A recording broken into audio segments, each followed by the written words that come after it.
I purchased a 100-plus-year-old spinning wheel to restore, and this is the story of that whole project.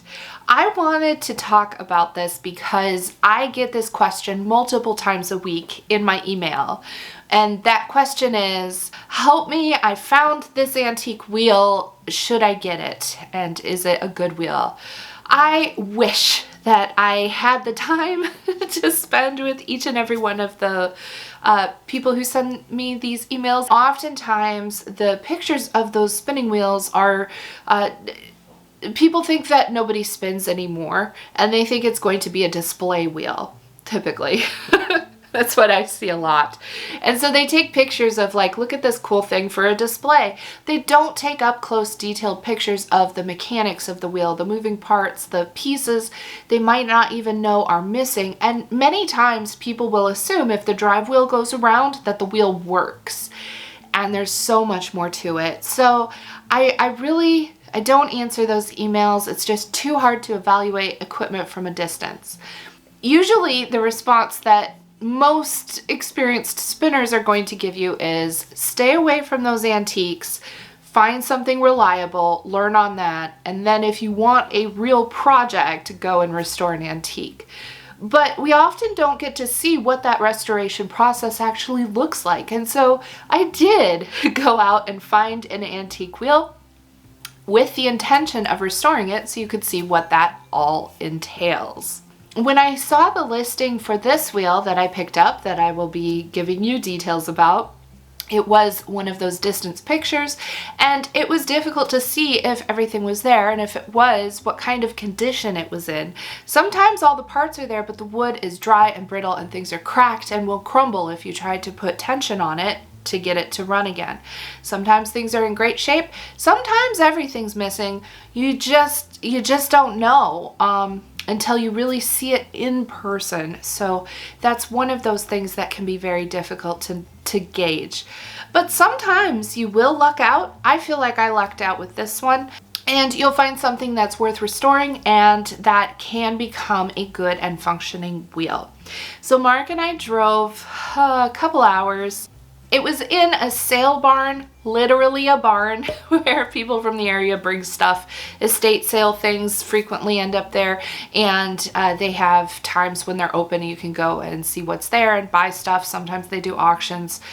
It was that sort of a situation. So I was actually able to talk to the family who had this spinning wheel. It had belonged to the great-grandmother, and they had immigrated. I think they said that their heritage was Irish and German. I'm not sure if this wheel was made in America or made in Europe and brought over to America, but my strong suspicion is that this is an American-made wheel. I have this book called A Pictorial Guide to American Spinning Wheels by D. Pennington and M. Taylor. It's an older book, but it has some good references in it. And if you look at this wheel, it says that this flax wheel was found in Ohio, and they're talking about how it's indicative of Midwestern flax wheels. And there are some details of this that are just so similar to my wheel. In some ways, the shape of the drive wheel is so similar. The way that the wheel sits into the supports, even the scroll and detail work on the leg is incredibly similar. The shape of the treadle is very similar as well. So I think that while I can't for sure say, I am going to 99% sure say that this wheel is a American wheel from the Midwest. It was made by probably a local carpenter and purchased for home use from that local carpenter. That's my suspicion. But I do need to be clear that family stories can change. You know, sometimes people tweak things to make it more interesting or to fit a family narrative that they have. You never know. And so without having actual provenance, without having some kind of documentation with the wheel maker's name and some sort of census listing that they were a wheel maker, without that kind of verification, it's hard to say for sure. But sometimes you get a story with a spinning wheel and that can be fun. If you're looking for a maker's mark on a wheel, look everywhere. Oftentimes the maker's mark will be on the end of the table. I already went over that. No. Yeah, see, I said maker's mark, blood of the innocent.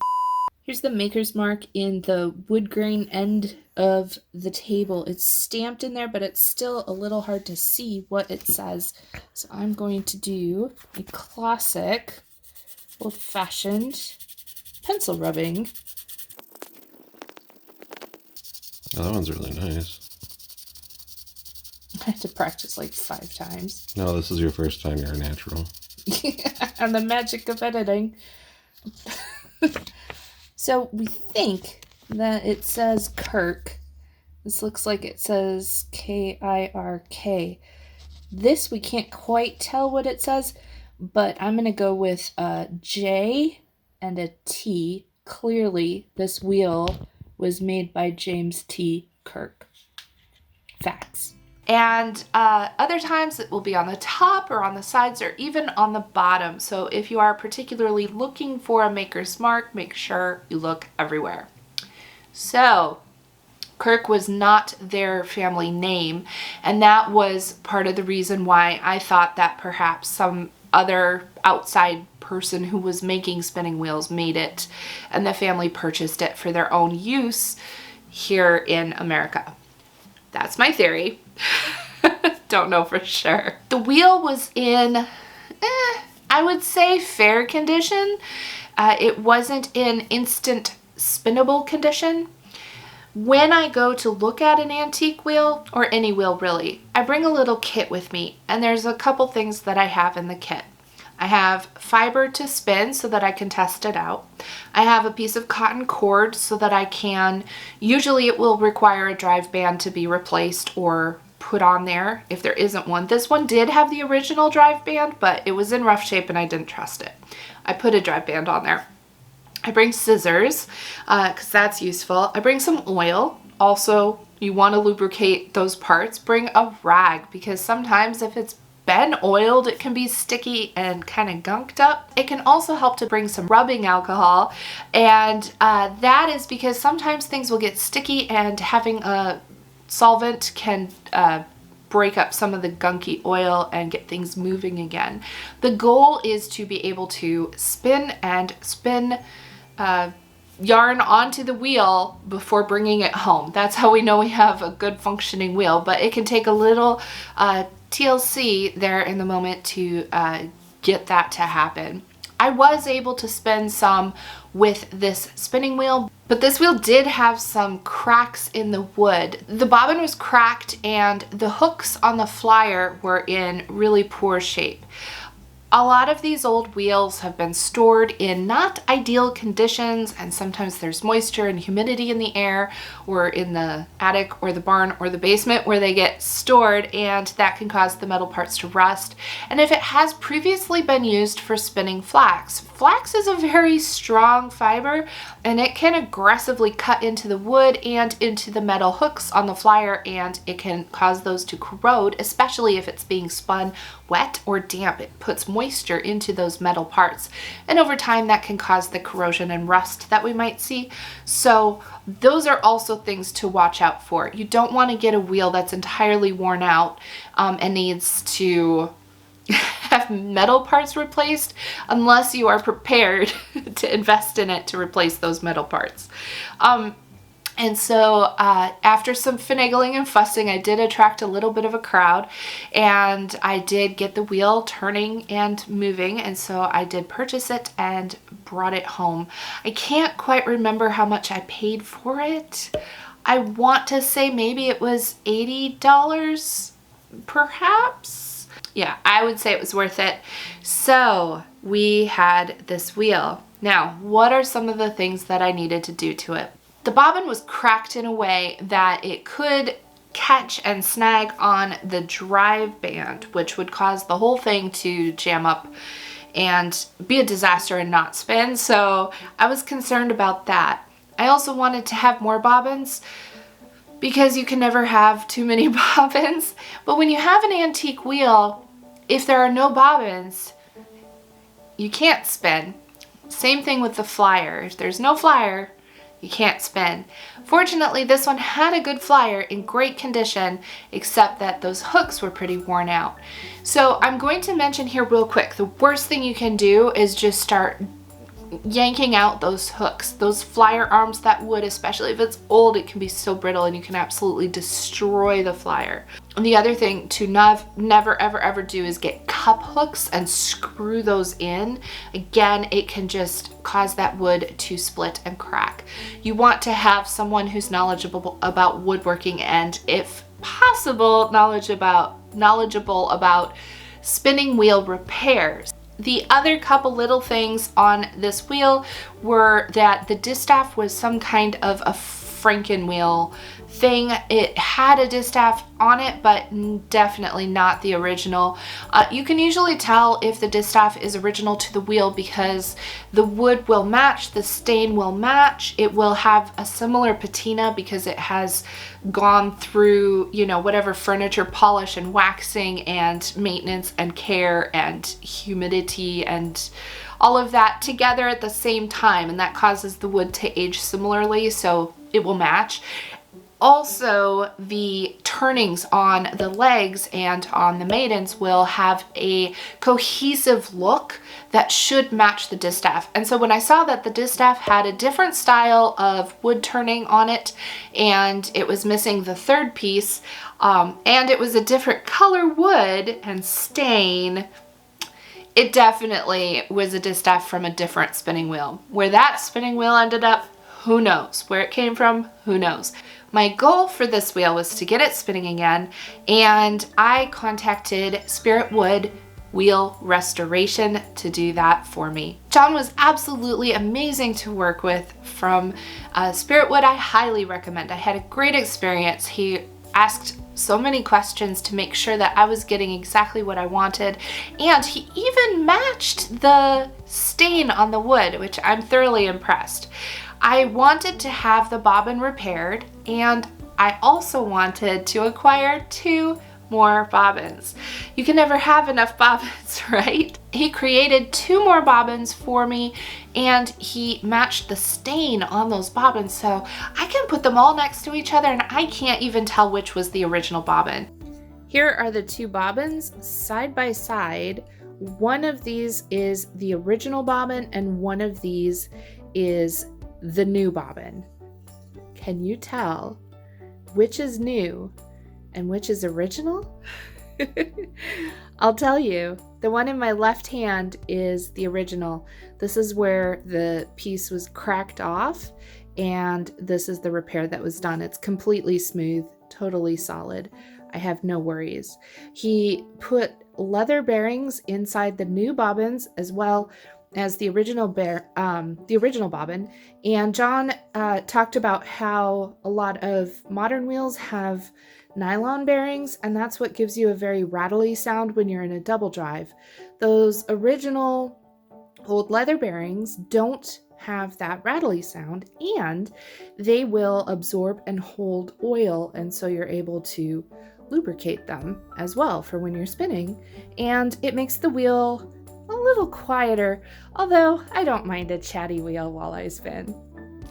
He also removed the worn out hooks from the flyer and inserted new hooks into the flyer, and the flyer didn't crumble apart. So I'm glad I wasn't doing that myself. I do not have the expertise to do that. Again, that is something that is so easy to mess up, especially if the wood is brittle. The other thing he did was to restore the distaff. He matched the wood color again. It's absolutely stunning. Just look at how well the stain on this piece right here, which is the distaff that was fabricated, matches the original piece of the wheel. It's incredible. The stain match is so good. and he created this cage distaff for me. I can't wait to spin some flax with this distaff. It has a perfect spot up top to tie a ribbon. These reeds, he gave me an extra set in case these wear out, and it's just so beautiful. I just keep looking at it because it looks like something elves should have in Middle Earth. But I am just so pleased with this work and excited for having this wheel as part of my spinning wheel collection so that I can do some recreation kinds of spinning with it. Now, a lot of people will ask, isn't this a flax wheel? Well, the more I've been able to look into it, the more I think that people spun what needed spinning with what equipment they had. Great wheels or walking wheels, the ones with the really, really, really large drive wheel and that spindle, sometimes they were referred to as wool wheels, but they were also very often used for cotton, especially in the United States. They were used for spinning cotton. So that indicates to me people are going to use the equipment that works for what they need to spin. I'm pretty sure people spun whatever they needed to spin with a wheel like this. So it would have spun wool and linen, cotton if they needed to spin cotton, whatever else they needed to spin. It could spin because it's a spinning wheel and it spins. So there's that. So I will do a flax project with this wheel at some point. I have several stricks of flax for spinning, and I grew some in my garden this year, but we're still undecided if that's even going to be good for anything because it was. Eventually I'll show you what I came up with in the garden, but that's a whole story. So eventually I will spin linen with this, but for today I am just spinning some wool. I like to get to know my spinning wheels by spinning a full bobbin of something on them. I feel like it's a little get to know you chit chat kind of time between the two of us. And so for this wheel I am spinning some lavender colored wool. I think maybe it's merino. It's not the softest wool ever, but it's making a lovely thread that I think will be great for some future weaving projects. So let's get this wheel spinning and let's see how she does.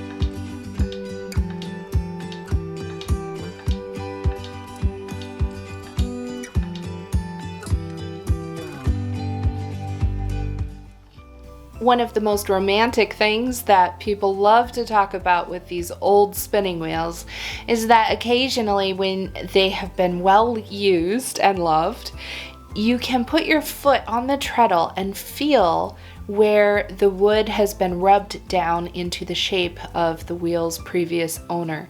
And it's like you're literally putting your footprint into the footprint of the spinner who came before you, and it's so cool and so beautiful. This wheel does have a foot imprint on the treadle.